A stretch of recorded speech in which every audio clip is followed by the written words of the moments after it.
My name is Jared Bond. I've been in high ticket sales for the last 7 years, generated between 20 to 50,000 per month in commissions. And today we're going to go through the 10 reasons why you're not at 10K per month yet as a high ticket closer. So here's the 10 reasons, starting with number one, you're on the wrong offer. And oftentimes it's not a skill issue for why you're under 10K per month. Now, are there always opportunities to improve, find holes in your game and sharpen up? Absolutely. And there definitely are times where it really is a skill issue. But I would say one of the number one reasons is really the offer, because I've seen closers who maybe are not that great still be able to pull in 15, 20K in a month because the offer is just that good. Now, does that mean that there's not holes in your game or skills you can sharpen up or areas to improve? Of course not. But it's more so the point that the offer carries a massive weight in helping you get over that 10K per month hump. And so one of the first things you want to look at when evaluating whether it's you or the offer is going to be lead quality. And there's two subcategories of that. Number one is pre-qual, otherwise known as pre-qualification. So this is how your offer is actually screening leads before they get on the call. Worst case scenario is prospects tell you they didn't even know they were coming to a sales call. That is a complete and utter failure of pre-qualification. So if you're hearing that, I can tell you right now, you're on the wrong offer. But pre-qualification looks like having intake surveys or forms where they ask prospects, what type of budget do you have? Let's say it's a B2B offer. What type of revenues are you pulling in? What type of ad spend are you putting out every month? Perhaps what's your decision timeline? Are you looking to go now? Are you looking to start within 30 days, longer than 30 days? Are there any other decision makers we need to have on this call for it to be productive? And a whole array of possibilities there. But the reality is the baseline signal that you're looking for is that your offer is putting a intentional effort to screen prospects before they get on the calls. Because what ends up happening is if they don't have an effective pre-qualification system, your lead quality is going to vary massively. So if you feel like one prospect was hot and ready to go and knew everything about your offer, and another prospect couldn't tell the difference between north and south and had no clue who you are and barely knew they were coming to a sales call, that type of variance is going to often happen because of the lack of pre-qualification. So that is one of the single largest factors for you as a closer, having every hour or 30 minutes of your calendar booked with someone who legitimately is a sellable prospect. Because if your calendar is filled with a bunch of garbage or people that are coming from all different backgrounds and levels of intent or decision timelines or even levels of education about your offer, it's going to make your job tremendously difficult. The next is BANT. This is a signal of how qualified those prospects are. So when you're talking to prospects, are they typically able to afford the service? That's the B, budget. Or are you talking to a lot of tire kickers, people that think your service is way more expensive than they expected, or things like that? A is authority. Are these people actually decision makers? With B2C offers, typically you are talking to the actual decision maker because it's for them. And B2B offers, this is typically a bigger problem. And if you find yourself in B2B offers typically talking to people who don't have decision-making authority, that is an issue on your offers part, making that clear and screening for that. N is the needs. And this comes down to the education bit. Have they effectively consumed content, browsed the site, looked at your reviews, understand generally what you do, and come with a clear need that you can fill? If you're offering a fitness transformation service that is very specialized in a certain way, are they aware of that unique angle that you offer? Does that excite them? Do they see themselves being successful with that coming into the call? Not necessarily saying that it's not your job to sell them, but the need should be clear, and that should be done through your offer's marketing, which we're going to talk about more in a quick moment. And the T is timing. So are these people actually interested in getting started much sooner than later? And that again comes to how well the pre-qualification has done at screening these people. So in other words, you want to have strong pre-qualification. And if your offer does not have this, it's going to make it very difficult to get over 10K a month. And those prospects, therefore, should usually have all four pillars of BANT covered. They should typically be in the right budget range. They should typically be the decision makers. They should typically present you a need that is very clearly relevant to your offer that you can help with. And they should have some type of near future timeline to get started. And that is the clear cut signal of how well your company is pre-qualifying and screening leads and how effective the lead qualification process is. Next is reviews and case studies. This is a huge factor of your close rate, is how many and how high of the rating your company's reviews are. Typically with high ticket offers, you'll find these on Trustpilot. Maybe they have Google reviews sometimes. Maybe they're on Clutch. Maybe they have reviews on their website. Whatever it might be, you got to put yourself in the prospect's eyes and see if you guys actually have a strong bastion of reviews. Because if you don't, and you don't have that trust factor, selling prospects at a high volume is going to be very difficult, and it's going to be up to you to do the heavy persuasion if your reviews can't build that trust on your behalf. And the other half of that is case studies. This is actually showing the proof that your product or service actually works. So if you don't have reviews to signal strong trust and case studies to signal strong proof that your service actually works, your pitch is going to be extremely difficult. And once again, it's going to be very challenging to consistently hit over 10K per month. So conversely, offers where it's very easy to hit over 10K per month, it's the exact opposite. They have great reviews, great case studies, great pre-qualification systems, and your job is very smooth. The next is content, something you may not immediately think of, but this is so huge for how your offer pre-sells and indoctrinates your ideal prospect into your belief system and into your methodologies of service before they even get on the call. So this is where you're pre-educating, pre-selling, and even weeding out the wrong people. So by the time they get on the call, they've already consumed 7 hours worth of short form and long form content. They have a pretty strong idea of what you do. And so now your job is not to give this lecture education bit. Your job is just to make sure that it's a fit, fill in the blanks where they are, and lead that person to a logical decision at the end. That is how you know you're selling for an offer that is capable of producing at least 10K per month worth of income for you. Conversely, if you're having to do those massive education bits and you don't have effective content coming out from your company or even your CEO, if it's more of a founder-led brand, which is typically the case in high ticket sales, it's going to be your job to do that massive education. And if you find yourself doing that, you're probably on the wrong offer. The next is commission structure and average commissions of closers. This is really just one of the most prima facie black and white ways to know whether it's you or the offer.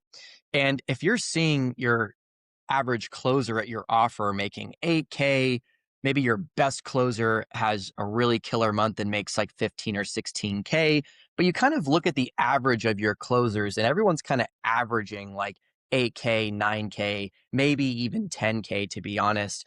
That's a situation where no matter how good you are, the offer itself, on average, across every salesperson, is just simply does not have the juice through all of these different variables to produce that type of income.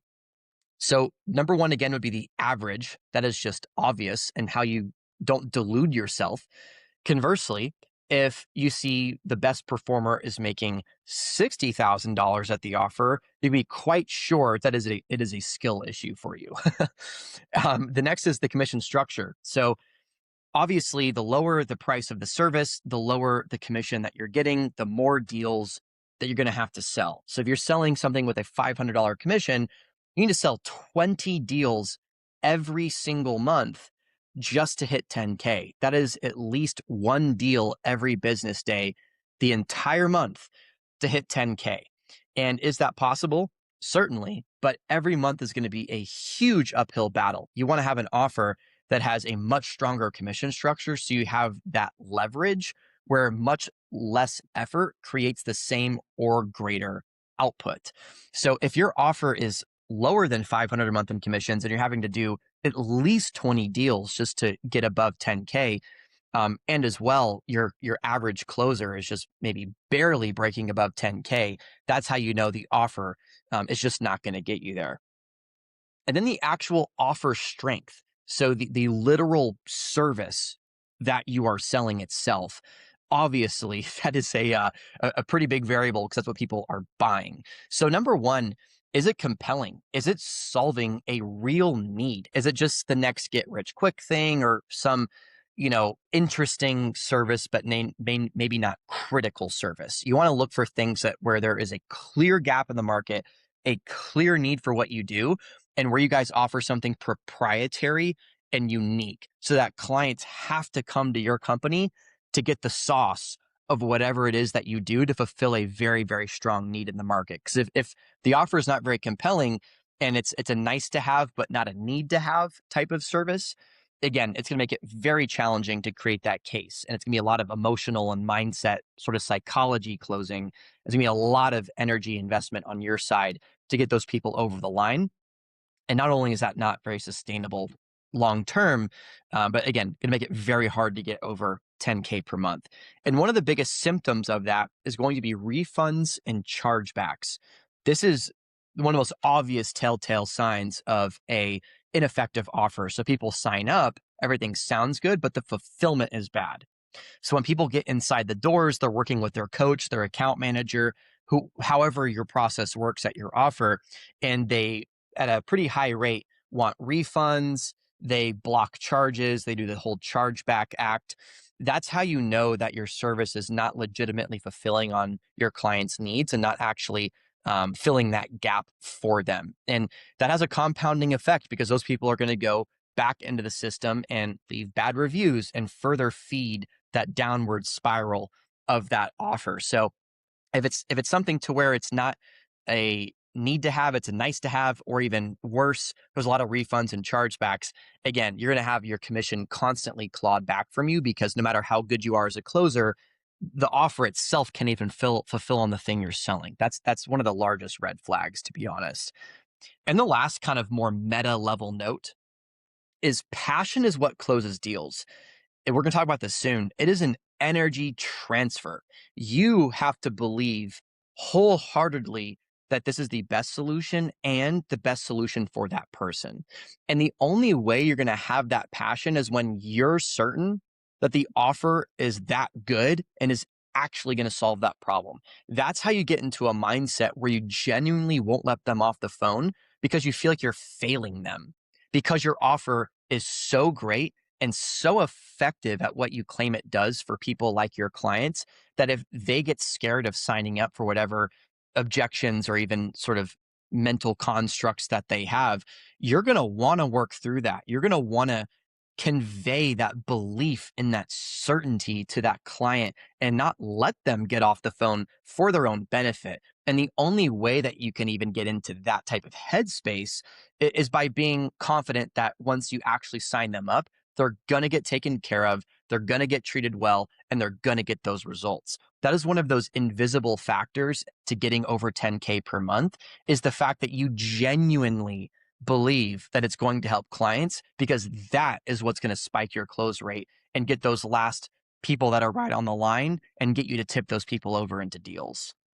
The second reason people don't break 10K per month consistently is the difference between activity and productivity. And it's a core mindset shift that nothing is real until cash is collected, period. Everything outside of the revenue that you generate is simply you telling yourself a story that you're working hard and being successful. Because there are two types of people, producers and non-producers. That's sales. The only thing you're judged on is the revenue that you generate. And everything that you do, like cleaning up your CRM and tinkering with your sales tracking sheet and logging metrics and putting in extra notes and everything that you're doing to make yourself feel like you're being successful and staying busy in sales is really an illusion if it's not connected to dollars. And that's what the producers are after is efficiency, the most efficient path to the money, and nothing else matters outside of that. These people have scoreboard mentality. They're results driven. The only thing that matters at the end of the day is the amount of revenue on the board, point blank, period. These people are reviewing calls, they're studying top closers, they're learning from people better than them without any type of ego, just looking to improve. They're doing role playing, they're refining their process day in and day out to have the tightest feedback loop so that every call is better and better and better without letting strings of calls slip, without fixing gaps. And they have a Kaizen mentality, which is a mentality of continual improvement. And what's funny is I've observed over my years in sales that the producers and the highest producers often have messy data, but the most in sales. And I know it drives CEOs crazy because this is just a truth. Because these people are so effective at finding the money in terms of finding the right prospects, disqualifying the wrong prospects, jumping on transfers, and moving through their day like a shark, a lot of data gets lost because the only thing they're focused on is generating revenue. And the opposite of that are the non-producers, people that are, I would call, fake busy. These are people that are paying attention to metrics. They have a metric mentality and an activity mentality, or they are activity driven. These are things like logging vanity metrics like dials, or taking unqualified calls just to feel like they're being productive and speaking with prospects, tracking talk time, reorganizing and tinkering with your CRM, consuming sales content day in and day out without actually applying it, and typically comes with some type of ego where they're unwilling to say, hey, like, I'm not making 10,000 a month and this person's making like 25,000 a month. Why don't I quit screwing with all of these sheets and dashboards and actually just ask that person what they're actually doing on these calls and what's the most effective to get their close rate so high, right? So at the end of the day, it's a core mindset shift of the only thing that matters in sales is generating revenue. And the more that you shift your mind towards dollars and cents and not towards activity and metrics, is the better you're going to filter out people who aren't worth your time. So you can get on a different call and talk to someone else, or for follow-ups that aren't truly worth your time because they're not intentful and not serious, but you're running follow-up just to close the loop and feel like you're doing your job and leaving no stone unturned. And there is something to be said for that. But again, there is a balance to it where your energy is so fixated on who's got the money that all of these other things quickly become irrelevant. And this actually has some science behind it. It's called the RAS, the reticular activation system. It's part of your brainstem that basically scans your environment for salience or for things that are important to you and picks those things up.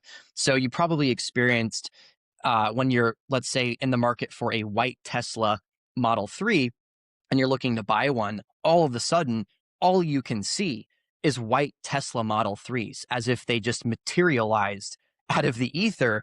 But in reality, all that's happening is your brain now knows that's really important to you. And so it's picking those things up in your environment. And the same thing happens for qualified prospects and for money. Because when you are only focusing on who's got my money, you're going to be much more effective. Your ear is going to be much more sensitive to who truly is an actual buyer, and in terms of the calls you actually take and even who you run follow up on. And once you shift your time towards being a heat seeking missile to money and not focusing on all these other types of distractions is one of the biggest factors to get you over that 10K per month. Number three is bad energy. Because sales is an energy transfer. You are transferring confidence, certainty, positivity over to your prospects to get them into a certain emotional buying state. So if you are coming to the call with low energy, low vibes, any sense of negativity, the prospect is never going to get into an emotionally buying state. And when it comes to prospects buying, they're buying your confidence. And that's why you have to bring great energy to the call, confident energy, certain energy to the call, because that's what they're latching onto. Because The confidence is a subconscious signal. When you're super confident, when you have great energy, super positive, super inspired on the call, what it signals to the prospect is the actual results you generate on the inside, because they understand that you see prospects or clients day in and day out and how your company actually fulfills for them. And so it would honestly take kind of a psychopath to be that hyped up and positive and have such great energy around a service that's terrible that screws over prospects. So you're representing how well your company actually fulfills for clients. And that confidence is what they're buying into, because how could you be that confident in what you're saying to them and in the energy that you're transferring if the service wasn't legitimately that good? And what I'll say is, if you're not naturally a confident person, at least pretend to be, and it will catch up. It's kind of like a chicken or the egg problem, where do you wait for success to become confident, or is acting confident the reason success comes to you? And I would contend that it's the latter. And so I would, even if you don't feel it, you need to really bring that confidence to the call, because that's what's going to allow you to translate that energy and transfer that confidence to the prospect to where they actually end up buying. And once they buy and you get success, that's going to feed that confidence and make it a further or a self fulfilling loop of confidence. Now, to prepare your energy for a call, what you're going to do is pre-call state prep. You're preparing your internal state and getting your energy high before coming into the call. And the way you do this is through visualization. Just like with athletes before a game, you got to view yourself like an athlete where the call is the game. And you want to visualize successful outcomes and get yourself into that emotional state of seeing them sign the contract, seeing the payment populate into Slack, seeing the commission pop up in your tracker, and get into the emotional state that you already closed this prospect, and sort of saturate yourself in that success and that excitement and that inspiration, because that is your propellant. That is the force and the thrust that you bring to the call, where closing is just not even a choice for this person because it's already been decided. You're already in that state that the deal is already closed. Now, the other side of that as well, of maintaining good energy, besides the pre-call state prep, is more of an ongoing strategy, which is having a short memory. And if you're in sports, you've definitely heard this, but it's not letting last calls or last weeks bleed into the current call, because the reality is every call is a first impression and another opportunity.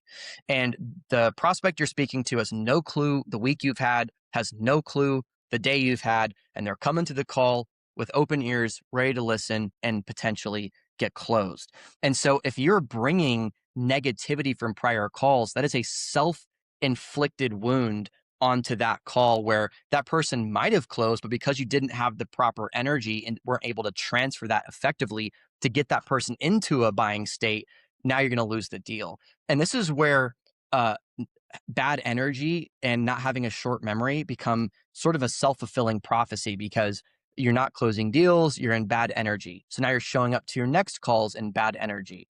And because you're showing up to your next calls in bad energy, they also don't close, which makes your energy even worse. So really, as a closer, your number one job is really maintaining your internal state and high energy.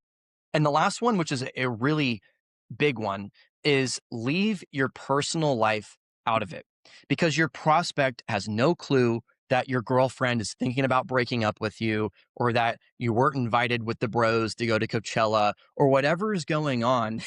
The prospect has no clue. And so if you're taking that negative energy, that shitty text you just got, or whatever just happened, into that call, you are decreasing your close rate on that prospect, point blank, period. So to recap, it's leave your personal life out of it, have a super short memory, do your pre-call state prep to visualize success, and make sure that you are maintaining that high energy as your number one task as a closer throughout your days, so you can properly transfer that energy and get prospects into a buying emotional state. Number four is not qualifying. And what this looks like is trying to sell to everyone. Because part of your job, believe it or not, as a closer is to find who's closable. So not just to close everyone, but who is actually able to close and focusing your time on those prospects.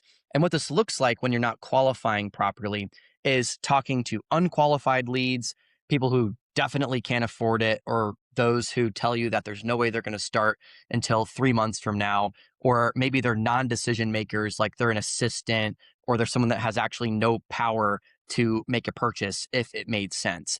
And so that's why part of your job is also understanding who's even closable. Because when you encounter these types of people, that's where you'd want to get off of those calls and get onto higher quality calls that actually are closable. Because the more efficient you can get with your time in qualifying leads properly is the more time spent on people who actually have a chance of closing.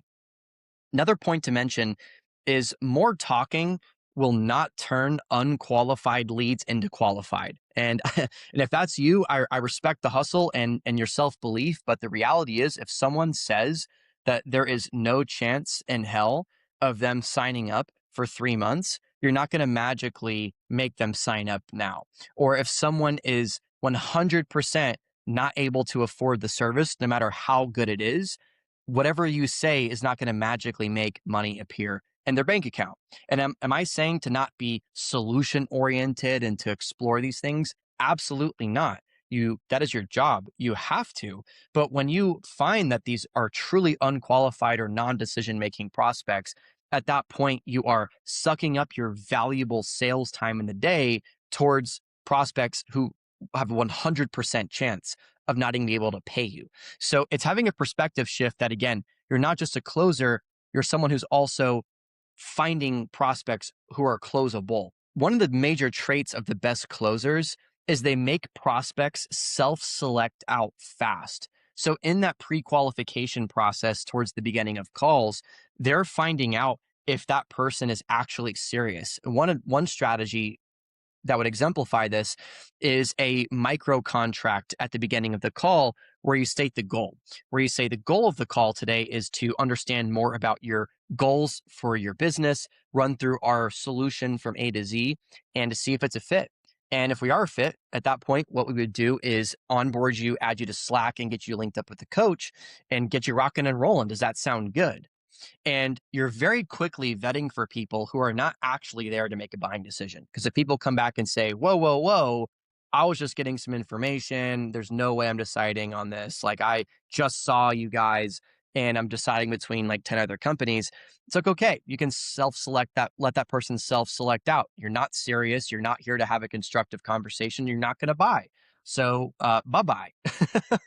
But in all seriousness, that is a huge skill set of top closers. So wrapping back around to that original point, it's spending energy on prospects who are actually ready to buy. And what you can do is have an hourly rate mentality. So what you can do is look at your commissions and average those across all of the calls you took and how long those calls were, and you can find your hourly rate. So let's say your effective hourly rate is $200 per hour, and you're talking to someone who just told you that there is 0% chance that they're going to sign up. And imagine yourself pulling $200 or two crispy $100 bills out of your pocket and giving it to that person and then make your decision. Because it's so easy just to waste your time when you're not attaching dollars to it. So what you want to do is really attach those dollars to your time, and it really gives you an opportunity cost. It gives you something to lose to talking to unqualified prospects. And an exemplification of that is sub 10K per month closers will waste 45 minutes on unclosable leads, thinking that it's just their job, they have to, or they'll say some magic words that take a completely unqualified buyer and to make them qualified. And the reality is that's just not the case 99 times out of 100. So you want to have an abundance mindset. There are leads everywhere. There's money everywhere. And my job is to be a heat-seeking missile and to find the prospects who actually have a chance of closing on this call. And one quick line that you can catalog whenever you are doing qualifying at the very beginning of the call and you're kind of sensing this person may not be a great fit, say something like, respecting everyone's time, I'd first like to ensure we are a basic fit before running through everything and talking your ear off for an hour. And so kind of offers some mutual respect, making sure that, hey, before we dive into this and we both basically waste an hour of each other's time just to find out at the end that this was not a fit. Why don't we just hash this out right now? And typically prospects do respect that. And that's where if you do think they can't afford it, you can kind of drop some light pricing and things like that and kind of help them self-select out. Or best case scenario, what you tell them they're actually agreeable to. And now you know they're a really good prospect because you've actually had the conversation. So there's a lot of strategies you can deploy, but that's just one good line to try to help unqualified leads self-select out at the beginning. Number 5, not controlling frame, or in other words, letting the prospect control the call. And what that means is you not being a leader, because sales is leadership, not collaboration. This is not a volleyball back and forth, you guys collaborating through the conversation. This is you getting an idea of where they're at, filling their gaps with your solution, and recommending the optimal next step for them or their business. It's that simple. If you don't have a degree of self-certainty, you're not going to be able to control frame. And self-certainty comes from identity, to be able to believe you're the person that's capable of running a call, that is deserving of leading this prospect into the solution that they need. And so an identity shift is required. Being someone worth respecting, being someone the prospect sees as a knowledgeable, professional consultant to help them get to their goals. And one of the ways that you gain that certainty is through knowledge. Because the more you know about your offer, the more you know about the industry, the more you know about your competitors, is the more certain that you're going to be in the conversation when you're dealing with objections and answering their questions and recommending solutions. That certainty is not going to come from thin air. You're going to have to really, really be an expert in what you do, because once you have that knowledge, you'll be able to really, really command that call and not be looking to the client for agreeableness. What it looks like when you're not controlling frame is the prospect is setting the pace in terms of how quickly you're going through the information. They're asking random questions out of left field that take you down unrelated tangents and get you off of your linear talk track to get to that close. They're extracting price from you and getting you to fold really easily, which all of these mean that you've lost frame. And once you lose frame, they lose respect for you. And then once they control the call, your close rate is going to go into the gutter. Symptoms of not controlling frame in terms of what it looks like for you as a closer is over explaining. They catch you on your heels on something that you maybe aren't super knowledgeable in, or maybe that you're unsure of, and then you are talking, tripping over yourself and trying to explain something, or you're providing defensive responses. They give you an objection instead of handling that cool, calm, and collected with frame control and maintaining the control of the conversation and being unaffected by what they're saying because you know the solution. You get defensive, always agreeing.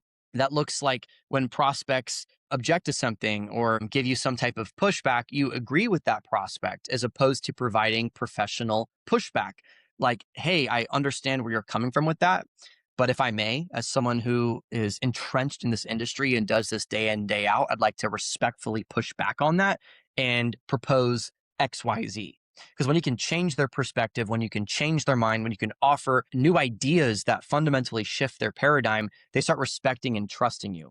It's kind of like the classic adage that people really only respect you when you fight back. If you're someone that they can always punch who never punches back, they don't respect you. But when you actually punch them in the face right back, even though that sucks and that hurts, they at least respect you, and they know you're a formidable opponent that respects themselves and someone that won't be walked over. And that is how you maintain the authority and the ability to command the respect necessary to lead that prospect to a solution. And the last thing is going to be tonality breakage, where you break that calm, collected, professional type of tone and you get into that defensive tone, or you get into that rambling over explaining, or you change your pitch of your voice and it goes higher, or you change the cadence at which you speak and now you're speeding up. Those are all symptoms of you losing frame.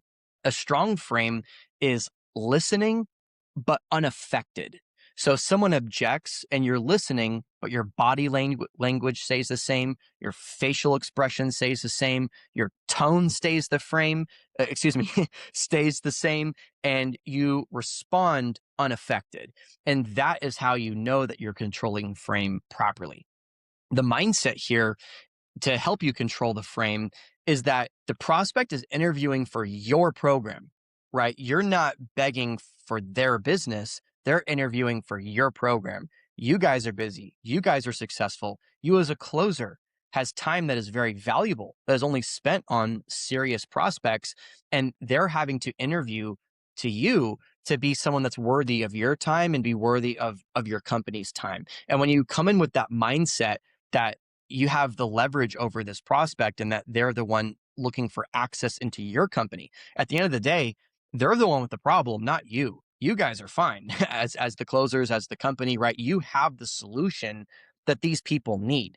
And so if you get into the mindset that you're the one chasing this person for their money versus the detached leverage perspective of this person needs our solution, that mindset shift fundamentally changes the way you interact with prospects. Number 6 is bad tonality.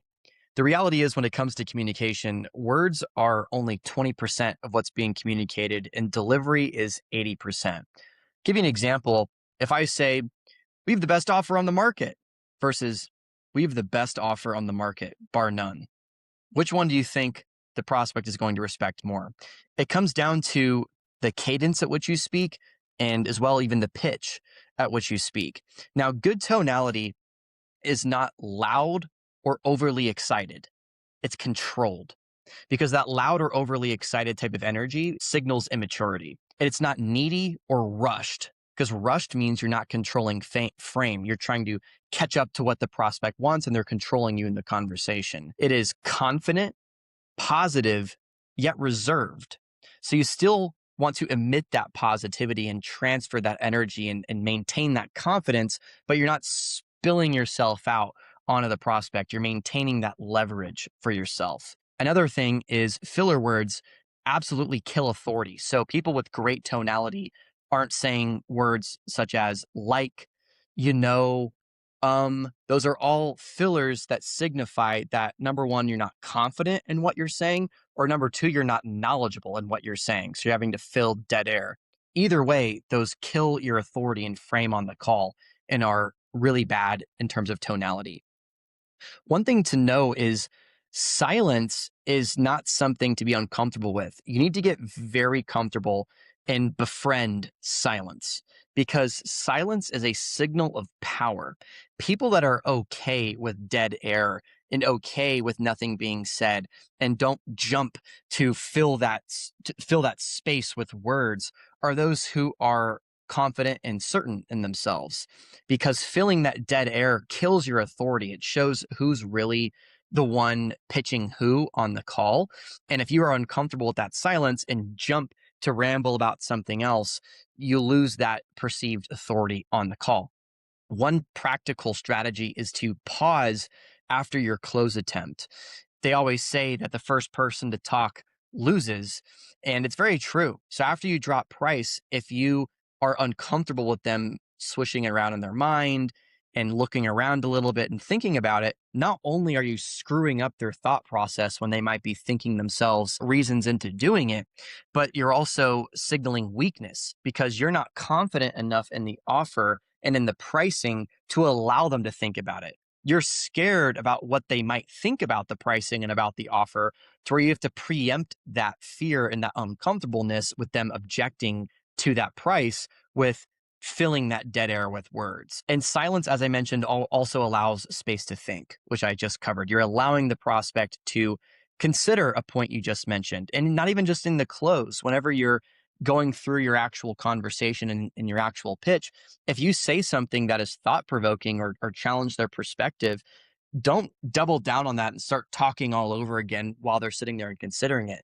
Allow the space, allow the quiet, let them sit there and ponder on it and come back with an organic response and an organic question. Sometimes, even when I'm pitching and I'll do something like, showing a case study, I won't even necessarily ask a follow-up question. I will literally just finish my sentence and stop talking without any follow up and just to see what they do, see how they react, see where their temperature's at, see if they're really paying attention. And that signals my frame and my control of the call. I'll just straight up drop the ball into their court with no context and see what they do. And putting prospects on their heels shows really who's in charge of the conversation. Another version of bad tonality is breaking that tonality and breaking frame after objections. So if someone objects to price, you panic and lose that confident, positive, yet reserved tone, and you change your demeanor. Because if you've been a consistent demeanor and a consistent sort of tonality throughout the conversation, and that pattern radically shifts, that immediately signals fear or defensiveness. So it's really key to make sure that even after objections, that you are, especially in those moments, maintaining good tonality and not breaking frame, because the best analogy is like a fighter pilot that's going down. And the most critical moments when things are make or break is when calm is the most critical.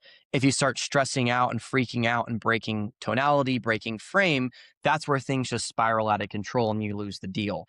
Just like with a fighter pilot going down, when they're in their most critical moment of life or death, and you hear recordings of them and they sound like it's just another day in the office when they're talking, is because they have that resilience to where they can have something extremely stressful go on and still maintain that baseline tonality and self-control. And the truth is that the harder the situation is, the more clarity it demands to solve it. So if you freak out and you get into a fight or flight stress response with an objection, you're not going to be thinking clearly enough to actually find the right solution.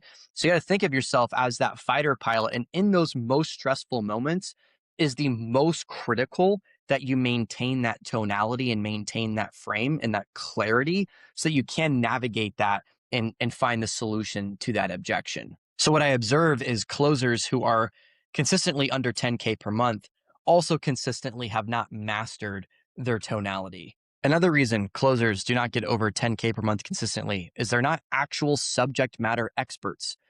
They view themselves as just a salesperson and not an expert in their industry.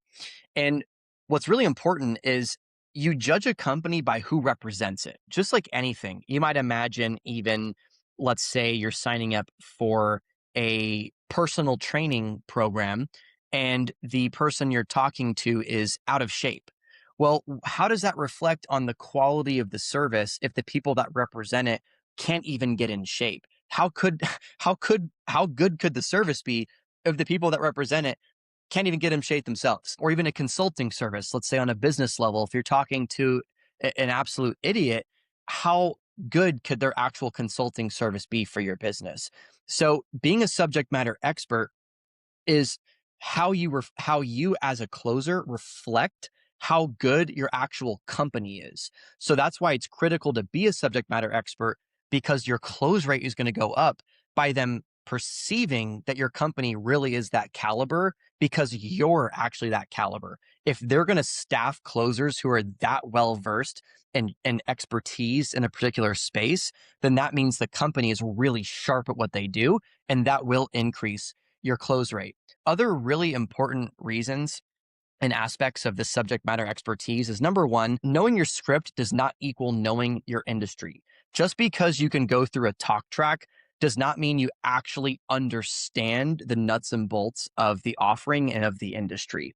And the key to being an extremely effective closer is being so well versed from a subject matter expert standpoint that you can do organic consulting.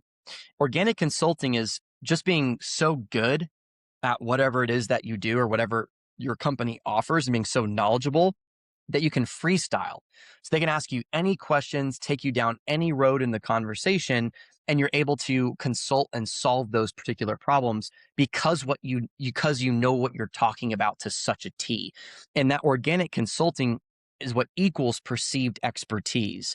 The more you're able to freestyle off of any particular script and maintain a very high degree of intelligence and sharpness in what you're offering and explaining is the more they believe that you're actually an expert at what you're doing. People that can only say what's on a script aren't experts. They're just basically sales robots. People that can take that information and mold it and be flexible to each prospect and apply it to unique use cases and situations are the ones that are seen as actual experts. And what you're seen as an expert, guess what?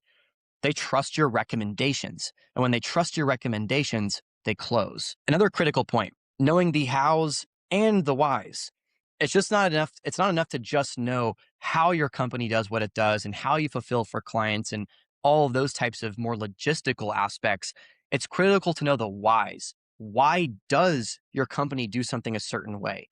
How is that different than other companies in the market? Why did you bring this particular solution to the space and what problem does it solve? Because the underneath whys, number one, help prospects more so differentiate you between other organizations, and it gives them the real context. It's not just enough to know what your company does, but when they actually understand the whys, because we as human beings are meaning driven creatures, we created this because we saw XYZ issue in the industry. And so we put this solution together to uniquely solve XYZ problem. Or another example is this is not just how we're going to generate you a ton of leads. This is why we do it this way. So the why is what signals your expertise because it shows you actually understand why you're doing it a certain way and therefore why it's superior, as opposed to someone who can just basically explain features. Another big signal of subject matter expertise is knowing competitors.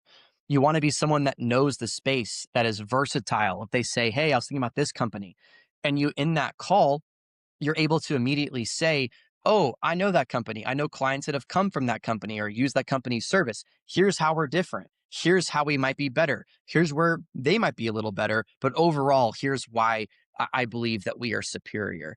And when you actually are someone that not only understands how you do what you do, why you do what you do, and even understand the competitive landscape, the more of this that you build for a prospect and demonstrate, the more, again, they're actually going to trust your recommendations and close when push comes to shove. Another huge signal of expertise is knowing their situation better than them. As if you see their lead intake, you see their website, you see their socials, you see whatever information they provide you, and coming onto the call, you already know why they're here and what you need to do for them.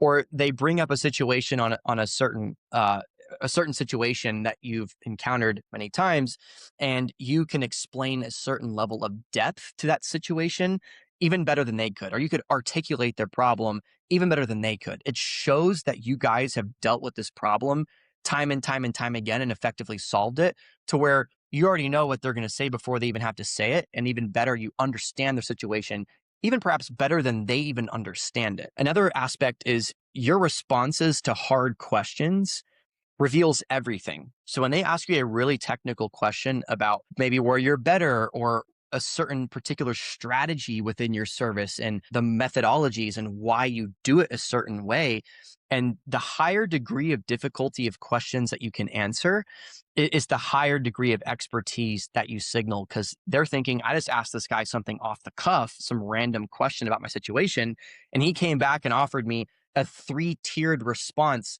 that comprehensively solved my problem on the fly. This guy clearly knows what he's talking about, which is huge. Lastly, expertise equals conviction. So in order to have the conviction and to have the certainty we've been talking about to effectively close prospects, you have to have expertise. Because if you don't have this expertise, you're not going to have the certainty and the recommendations that you're making for prospects and the consulting that you're offering. And they can sense that.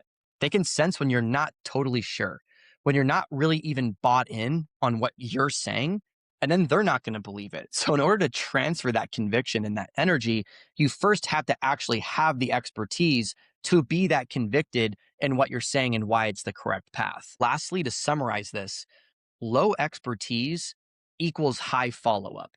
Because the less questions you're able to answer, the less you're able to stack your company against competitors in the industry, the less you're able to solve unique problems someone might be going through, or the less you're able to explain why you perform a certain aspect of service the way you do, is the more questions they're going to be left with. and the more follow up you're going to have to do, because you're not going to get them to 100% certainty. You're not going to be able to, logistically, you're not going to be able to answer all of their complex questions or use case specific questions. So they're going to have to go think about it, wonder if it's really the right fit, maybe look for other solutions that feel intuitively a little bit more aligned because you didn't do a good enough of a job of aligning their situation to your service, which requires expertise. So a sign that you're not a subject matter expert is being caught in heavy, heavy follow up all the time. Now, conversely, high expertise equals high close rate because you've extinguished the objections, you've solved their problems, you've stacked your company up against competitors, you've answered those kind of technical specific types of questions that might have taken some additional follow up and asking some colleagues. You already know. And because of that, there's no variables left when the close. The problems are solved. They're confident you can fill the gap, and they feel like all their questions are answered. So the only question at that point is just, do they want to buy? Subject matter expertise is one of those kind of invisible variables that is a huge factor to being respected, to controlling frame for clients to respect your offer, and also maintaining a very tight sales cycle so you can actually get them right then and there on one call. Now, the eighth reason that you're not at 10K per month, at least, is bad follow-up. This is a bit nuanced because follow-up is good in some cases, but can be a sign of really bad in some cases. So firstly, if you're in perpetual follow-up, if you're constantly running follow-up, and even worse, these follow-ups never reach any type of decision, yes or no, you have a closing problem. That is where follow-up is actually not constructive. Because depending on what you've heard from other sales gurus or whoever, follow-up is not always a good thing. It can actually be a sign that you're bad at closing, or there's other issues that we've been kind of covering here within your actual process. Now, strategic follow-up on qualified buyers is revenue recovery. So these are people that are a great fit, that have expressed buying intent at the end. Like, we would sign up for this. I just have to pass this by my board. I would sign up on this. I just have to do X, Y, Z. And it's a very believable and legitimate reason. And they express they do want to sign up 7 days from today. They do want to set up that follow-up call to actually sign the documents and close. That is all real follow-up. And that is what I would call revenue recovery, revenue that you should have gotten that you're going to recover on the back end, as opposed to just following up just because that's just what you do when you don't close, which is a bad trap to fall in because, once again, it's just, sales is just a time matrix. It's where has the highest value of my time and where can I place my time that is the highest percentage chance of producing revenue. And so that's why even follow-up can be another trap that distracts you from new opportunity and new revenue. But the goal of follow-up, maybe what you might not expect, is the goal is yes or no. So the goal is not to follow up forever until someone signs up. It's just finality. You want to cut that thread whichever direction it goes.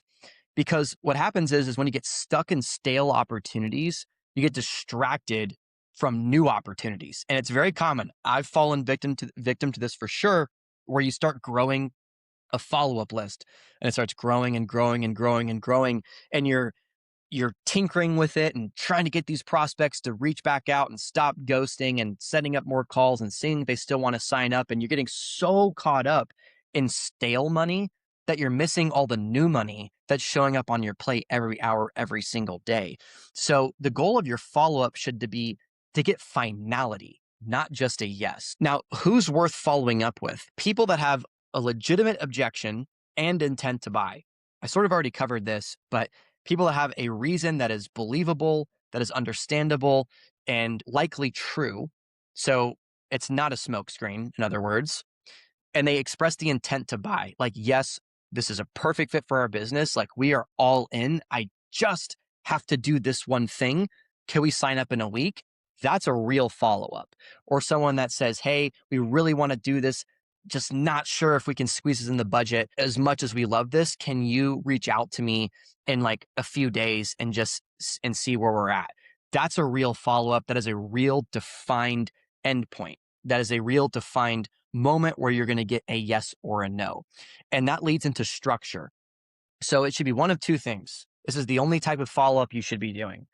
a scheduled close call, best case scenario, such as we do want to sign up, we have to do this thing. We're down to schedule for 5 days from today at 10 o'clock, throw it on the calendar. We'll have the money ready. We'll sign the documents. We'll get rocking and rolling. That is a real follow-up. Now, the other one is a good agreed decision date for a reach out. So they say, hey, we'll for sure have this decision 7 days from now. So if you don't mind shooting me a text or shooting me an email 7 days from now, I'll have an answer for you. And you reach out and they say, hey, yep, ready to rock. 2 thumbs up. And they come back and say, you know what, actually, it's just not going to work this quarter. We're just too tight on cash flow. Also 2 thumbs up because they gave you the honest truth. You got finality. You can delete them off your follow-up sheet and get back to new opportunity. That's the efficiency that you want to operate with and the balance of follow-up. Now, the last thing is I term the GFY message, which basically is the last message that you're going to send in your follow-up sequence for prospects who are unresponsive. So you've had the meeting, it went well. They gave you a time to reach back out. Maybe they said they're still thinking about it, had some other stuff going on.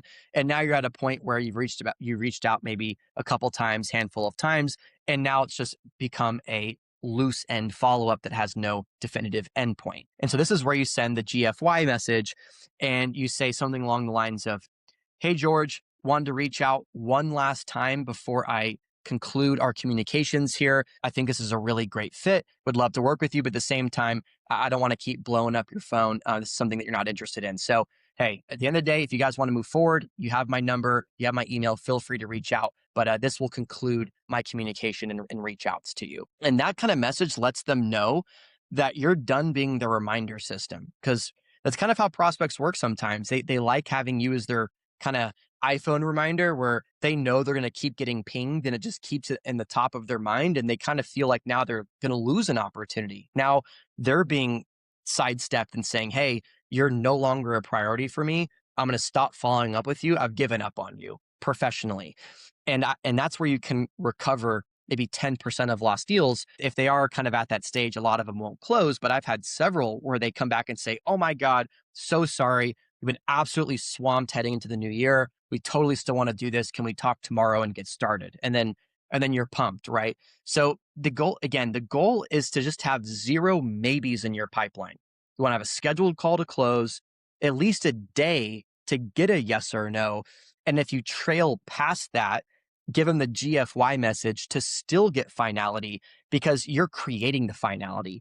Even if they won't give you a yes or a no, you're basically just assuming it's a no and you're done reaching out to them and they're off your follow-up list. And that's how you keep their follow-up super clean and actually ensure that it's worth your time and that there's dollars attached to this type of effort. So not all follow-up is good follow-up, but 10K per month plus reps understand this. Number 9, sub 10K a month reps have no process. They're flying by the seat of their pants on calls. Every single call is different. The structure of the call is different. The pacing of the call is different. The order of the information is different. And they're basically just doing everything entirely shooting from the hip based on the prospect that they talk to. And this is one of the biggest mistakes because it doesn't allow you to improve. You need to treat your sales calls like a scientific method. And the way that the scientific method works is you have to isolate variables. You need to understand what's actually going wrong. Because if every single experiment or call, you change the variables, you never actually know what's wrong. Whereas if you hold everything constant, you can actually pinpoint that's exactly where that call went wrong compared to that call. Treating your calls like this is how you're going to exponentially improve, by being able to evaluate that process and constantly tinker every piece and minutia of it until it's an absolutely flawless sales process. Next, process creates confidence because you know your next move. What happens when you're taking zigzags through conversations and don't really have a clear process and structure to the conversation, you're not able to really hold that frame in the call. Someone that knows what they're talking about, has a structured linear direction to the call. You're kind of like a tour guide that is taking the prospect through certain exhibits and pieces of information to lead to an end closing point. And so what happens is you lose that confidence because you're unsure of where the conversation is going to go, if it's going to lead this way, if it's going to lead that way. You're not certain that once you quit talking about this point, you're going to take them into this point. And once you succeed at getting their buy-in on that strategy or on that point, you're going to go to the next point. And you have this confidence where you know exactly how the call is going to go, and you can really just dial in and focus on executing on each part that you're going through. And I would call this kind of a semi-custom approach. You want to have a process, but you don't want to be so rigid where you can't actually answer questions and allow tiny tangents that are valuable to the conversation and then come back to the talk track. It's sort of this mentality. You kind of imagine like a straight line, and you might allow a little bit of a spike, but it's your job to bring it back to baseline, and a little bit of a dip and then bring it back to baseline. But the whole way you're still moving forward through that linear type of talk track. What I would caution is for reps that are making less than 10K a month, and you might have heard this in other places because it is something that top closers talk about a lot, is you should not be improvising until you've achieved mastery. Back to the scientific method point. If you haven't mastered each part of it and you start improvising and doing different stuff and going off the cuff, you're not actually assessing where things are going wrong. So until you've mastered the structure and blindfolded with your ears plugged and no sensory input, you can talk through a sales pitch structure. Until you've reached that point, you should not be doing any type of improvisation. But once you've mastered that process, that's where you can get more organic with your consulting and fill in extra threading points and add value to what prospects say and go off a small little tangent and rope it back into the main thread and conversation. And that's where the real mastery lies. But that cannot happen until you at least establish and master a basic process. What a process also allows for is storytelling and continuity. It allows you to bring prospects through a story. You're understanding their situation. You're understanding what's going right, what's going wrong, where the gaps are, where the pain is. You're bringing forth that solution and painting the picture. Here's how we do it. Here's how it would look like for you. Here's examples of clients like you that have succeeded. Here's what clients are saying. Here's how great our team is to back up how great these reviews are. And you're almost like a lawyer building a case to a jury trial, to where the end point, you get to the verdict, right? And the verdict is whether prospects buy or not. And so a process allows you to have that storytelling, that continuity to the conversation that prospects can really follow very seamlessly, versus being confused about how point A connects to point C. Where did those come from? How do those connect? And they start losing context. So you want everything to very seamlessly connect for the prospect, which is why a process is so critical. And then next, the idea of pointed conversations.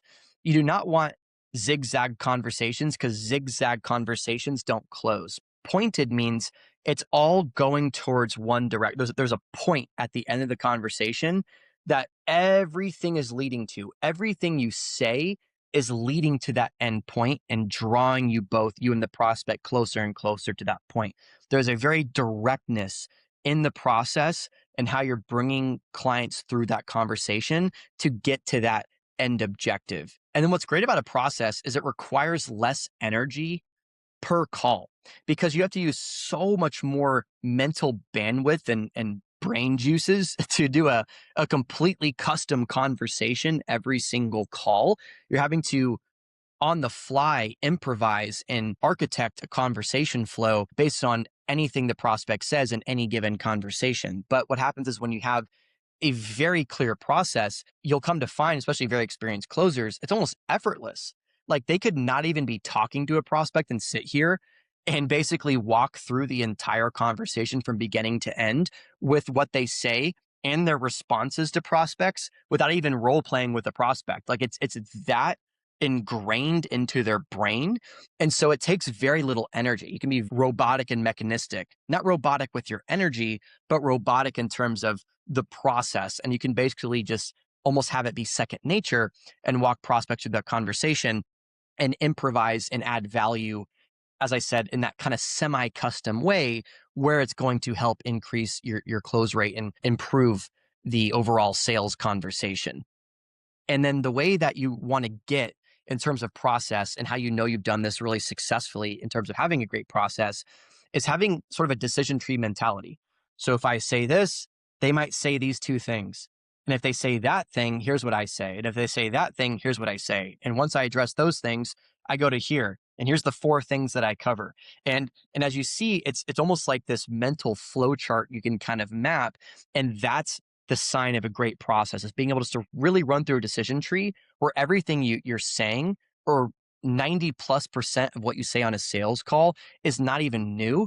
It's just what you know is the best response for something a prospect will say in the course of a conversation. Closers that have a 10K per month minimum floor for their commissions all have an extremely strong process. And last, number 10, sub 10K a month closers only work on sales skills. And more specifically, ignore their personal development and life outside of sales. Because the reality is, every aspect of your life affects your sales outputs. This is one of the most critical, invisible levers that you can pull to increase your production. And there are many layers to this. The first is your identity, who you believe you are and what you believe you're worth. You cannot outperform your self-image. And I use the internal thermostat analogy. So if you set your temperature in your household to 70 degrees, if it gets hotter, it's going to naturally come back down to 70. And if it gets colder, it's going to naturally come up to 70. No matter what, it'll reach an equilibrium at the temperature that you set. And this goes exactly parallel to your identity, If you're someone that believes that you make 8K a month and 5K a month and believe that's what you're worth, believe that's what you're capable of, your results will always match that. If you make 3K, you're going to work harder to get back up to what you believe you're worth, which is 8K. If you are on track for a 20K month, you might slack or believe that's something that's not necessarily possible for you and self-sabotage yourself and blow deals and bring yourself back to 8K. So it's a shift of identity in doing the inner work first and raising that internal thermostat, doing that inner work, as mentioned, to shift your identity into someone that is a high earner, a high producer, someone who expects 20K months even before the 20K months show up, because it's another chicken or the egg type of problem. Do you make 20K a month before you believe you're capable of doing it? Or do you make 20K a month because you believe you deserve to make 20K a month? And I guarantee you it's the latter. Next is your peer group. It's one of the most truisms of all time. You will always average your 5 closest friends. Coachella bros equals broke bros. And so what that means is, if your buddies are the ones that are screwing off, going to parties, going to festivals, at the bars 2-3 days a week, always looking for the next vacation, always looking for the next PTO, and doing everything they can to avoid increasing their income and progressing their personal development, you're going to naturally fall down to their level. If your 5 closest friends are the highest producing salespeople around that average $20,000 a month in commissions, guess what's going to happen to you? So before you even start blaming sales, these are aspects that will heavily impact your production in sales itself. So to recap a little bit, it is shifting your identity and working on embodying and visualizing that version of yourself and programming that income and that version into your mind so that your actions and efforts can then match up to that to produce those results. It's evaluating and auditing that peer group. Are these people increasing my income or decreasing my income? Are they increasing my potential or decreasing my potential? Are they progressing my personal development or regressing my personal development? And doing a hard audit and look at that circle and making even tough decisions that you might need to make, because it will affect how much money you make. The next is physical health. This plays into your energy, which we talked about is so critical, having high energy on these calls. In terms of your sleep, which also plays into energy, your physical fitness, which impact tonality, confidence, focus. So when you do have high energy, great sleep, a strong body, a physically fit vessel that's going to bring you into a tonality of confidence, of certainty. It's going to give you that focus and that mental sharpness that comes with having really great physical health. So I can't stress enough how critical getting yourself in shape, eating clean foods, going to the gym, keeping your body well and your mind well will be a huge impact on sales calls. And the other aspect of physical health is respect, because it's one of those subconscious things that your body is a reflection of your mind. And if your body is failing and your body is weak, they're going to assume that you are a weak person. If your body is strong and you're someone that is physically dominant and worth respecting, you're going to get that respect on the call, and it reflects your discipline, your self-respect, your standards. Those are people that get respect in this world, whether you like it or not. So not only just, again, for your performance on calls, your energy, your focus, but even just for the way they're able to command respect. Mental health. If you are having anxiety, if you're in a scarcity mindset and believe money is hard to get, and you're clenching onto your dollars, and you're super emotionally erratic and unstable, those all kill deals, which are all things that you're going to need to really work on if they are things that you're going through in order to increase your production. Because again, if you can't maintain frame, if you can't maintain tonality, if you can't keep your energy reserved and calm and sharp, and you're all over the place, you're not going to be able to command respect, hold frame, and really lead prospects to those closing decisions. And then personal finances, debt, overspending. These create fear and commission breath. So if you are heavily in debt because of bad spending habits, and you're overspending past what you earn, and you are creating a high degree of stress and fight or flight emotions, and you need the prospect's money, that's going to give you that what they call commission breath, where prospects smell it. They know that you will say anything and everything to get their money, which is the most repulsive and deal killing energy that you can possibly have. So it's your responsibility to get yourself into at least a safe financial position, and to be intelligent and wise with your spending, and to work on getting yourself into a more leveraged situation financially, so that you don't come across like that on calls, and can maintain that detachment. Because again, the more you chase and attack prospects for the money, the more they back off and run away from you. The less you need their deals, the less you need their commissions, the more it attracts them and helps build trust. And then your environment, how you actually sell, distractions, notifications, things like technology, phones, text messages, social medias, even your actual surrounding environment where you work, how it's set up, how it's organized. All these things really impact your clarity. If your space that you sell in is crazy disorganized and dirty, then that's going to make your mind distracted and unclear. Also, in terms of your environment, like the people around you, unsupportive people, they siphon your energy away from producing. They put you into a negative state. They install limiting beliefs and all the things that pull you away from high production and high commissions. So you want to make sure your environment is pristine from distractions, from notifications, from unsupportive people, and so you are clear and laser sharp and ready to produce. And then the last thing, on a bit of a meta, maybe philosophical level, is purpose. Why are you even trying to make money? Have you really stepped back and thought to yourself, okay, I want to make a lot of money. I want to make a lot of commissions. Why? What am I going to do with that money? What am I trying to create in my life? Who am I trying to support? What am I trying to buy? Where am I trying to go? What am I trying to invest in? What is the reason? What is the deepest layer beneath that drive? The reason it's so powerful for your sales skills, because I'm going to connect this back in now, is because purpose is responsible for all human progress. It is like jet fuel for human beings. The reason we build skyscrapers, the reason we circumnavigate the globe looking for new land without any promise of finding anything and potentially dying, the reason we start families, the reason that we protect our children, all of these things are surrounding purpose. And it transcends energy. It transcends motivation. It is some external, unlimited energy source that you can draw from to propel you through any obstacle and accomplish any goal.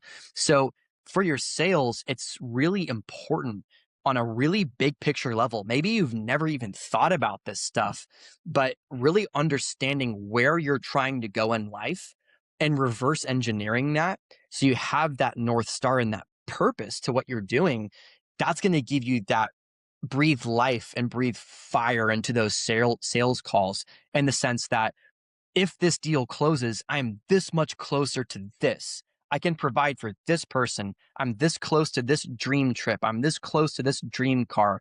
I'm this close to this investment to eventually get me passive income and give me total time freedom, right? There's got to be some purpose behind what you're doing. And I can't stress enough how critical it is to really contemplate and introspect on that, because that is going to 10x your production and your intensity on these sales calls. So those are the 10 main reasons that I've seen closers not get to 10K per month plus in my 7 years of experience in high ticket sales. Now, wrapping up, if you are a closer who is maybe earlier in their career, who is struggling, who's looking at this and saying, this is a lot, I don't even know where to start, or perhaps you are a closer that's just looking to get to the bag.